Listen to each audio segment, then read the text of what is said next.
Sinagip ang tatlong estudyanteng tumawid sa gitna ng rumaragasang ilog sa Maitum, Sarangani. Patay naman ang isang lalaki kasunod ng landslide sa Tupi, South Cotabato. Darito ang unang balita.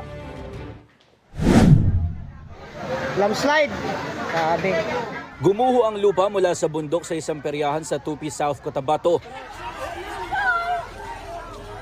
Natabunan nito ang isang lalaking 25 anyos na tauhan ng peryahan na nooy natutulog sa kanilang kubo. Ayon sa Municipal Disaster Risk Reduction and Management Office ng Tupi, pasado alas 2 ng hapon itong Lunes na magka-landslide sa lugar. Dinala sa paggamutan ng natabunang lalaki pero binawian ng buhay kalaunan. Nakaligtas naman ang ibang nagtatrabaho sa nasabing perya. Ayon sa MDRRMO, lumambot ang lupa sa bundok dahil sa walang tigil na ulan.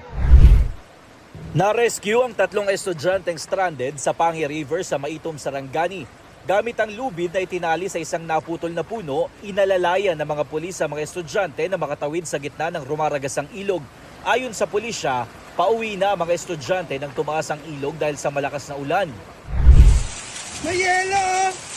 Nakaranas ng pagulan ng yelo ang Bacoor, Cavite. Ine-enjoy naman yan ng isang mag-anak na naligo sa ulan. Unang beses daw nila itong naranasan. Ang mga pag-ulan sa malaking bahagi ng bansa nitong Martes kabilang ang South Cotabato, Sarangani at Cavite ay dulot ng easterlies ayon sa Pag-asa.